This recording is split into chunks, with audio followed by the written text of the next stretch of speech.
Throughout the Middle East, the Euphrates River has been a symbol of life and prosperity for thousands of years. However, in recent years, the river's levels have decreased to the point where they are just a trickle. After what seemed like an eternity, the inconceivable has materialized. The river is completely dry. On the other hand, as the water level dropped, an unexpected discovery was made on the riverbed. This discovery was something that had been buried for generations and was just waiting to be found.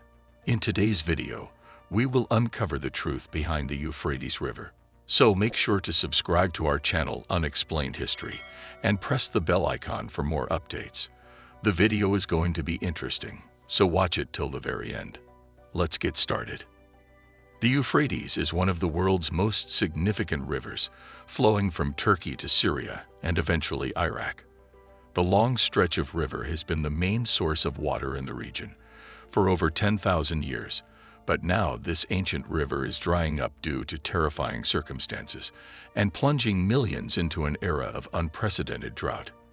However, the drying of the Euphrates doesn't come as a surprise, as it has been predicted in a terrifying prophecy that seems to be coming true, as strange and ancient discoveries have been discovered underneath the dried riverbed.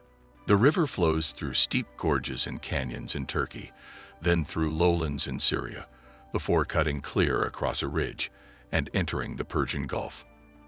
However, this ancient river is now drying up, with a significant drop in water levels along the length of the river's path in most places.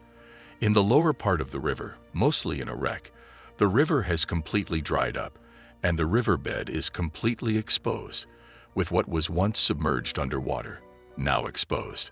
The once fertile crescent that gave birth to the world's agriculture is now a desolate land that is practically unrecognizable from a decade ago.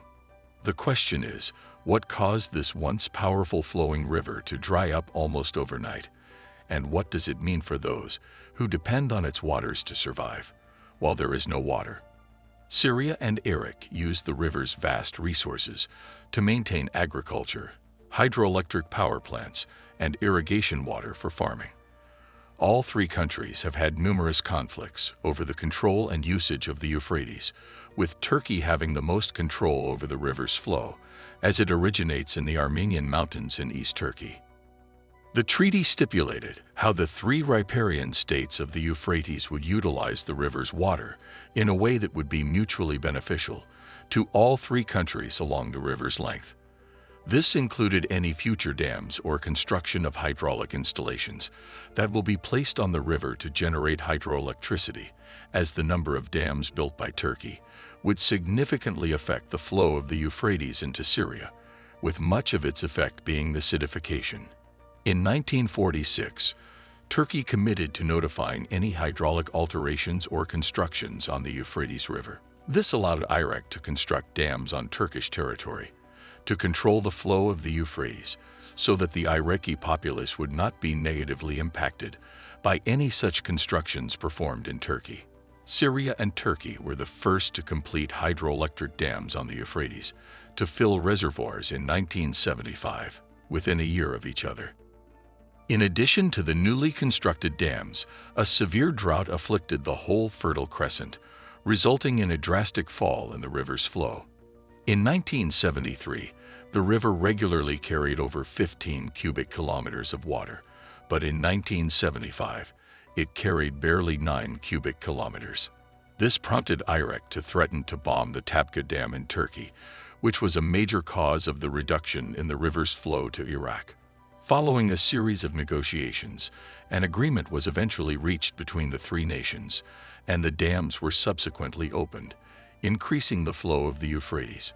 However, this was only the first in a series of crises involving the flow of the Euphrates, with subsequent crises involving the flow of the Euphrates resulting in the river's flow. Syria alone has the Tapka Dam, which is the country's largest reservoir located on Lake Assad, with over 500,000 hectares of farmland dependent on the dam for irrigation and drinking water. Both Syria and Turkey have built smaller dams on the tributaries and streams connected to the Euphrates, further maximizing the river's potential to Iraq's detriment. The launch of the GAP project was Turkey's way of harnessing the irrigation and hydroelectricity production potential of the Euphrates River for its southeastern provinces. The project provides irrigation water to nearly 1 million hectares of agricultural land located in the Euphrates Basin, which accounts for over 20% of all irrigable land in Turkey. Climate change and an increase in the planet's surface temperature have influenced surface water evaporation, which formerly affected regions that are now facing terrible droughts. According to a recent assessment of the annual evaporation of regional reservoirs, Turkey experiences an estimated 2 cubic kilometers of annual evaporation, while Syria experiences 1 cubic kilometer and Iraq experiences more than 5 cubic kilometers of annual evaporation across its regions. However, while the subsequent droughts along the Euphrates River could be attributed to the construction and closure of dams across the river, there are other opinions regarding the current state of the Euphrates. This portion of the Bible bears a striking resemblance to what is occurring on the Euphrates today, as the waters have dried up at a much faster rate than has ever been recorded in history. According to the book of Revelations, during the end times, the sixth angel of God will cause the Euphrates to dry up, but it also reveals that something more terrifying could also emerge from the dry underground bed of the Euphrates.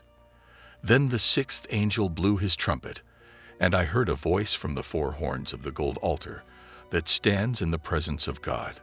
The voice said to the sixth angel who held the trumpet to release the 4 angels who were bound to the great Euphrates River. The 4 angels who were prepared for this hour, day, month, and year were set free to kill 1/3 of the people on earth. According to this prophecy, people have discovered caves and caverns in strange shapes that are not typical of any caves that could have been constructed by man. Some of these caves have a striking resemblance to prison bars intended to confine someone. That was all for today's video.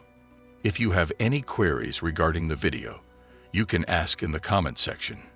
Give this video a big thumbs up and make sure to follow us for more interesting videos.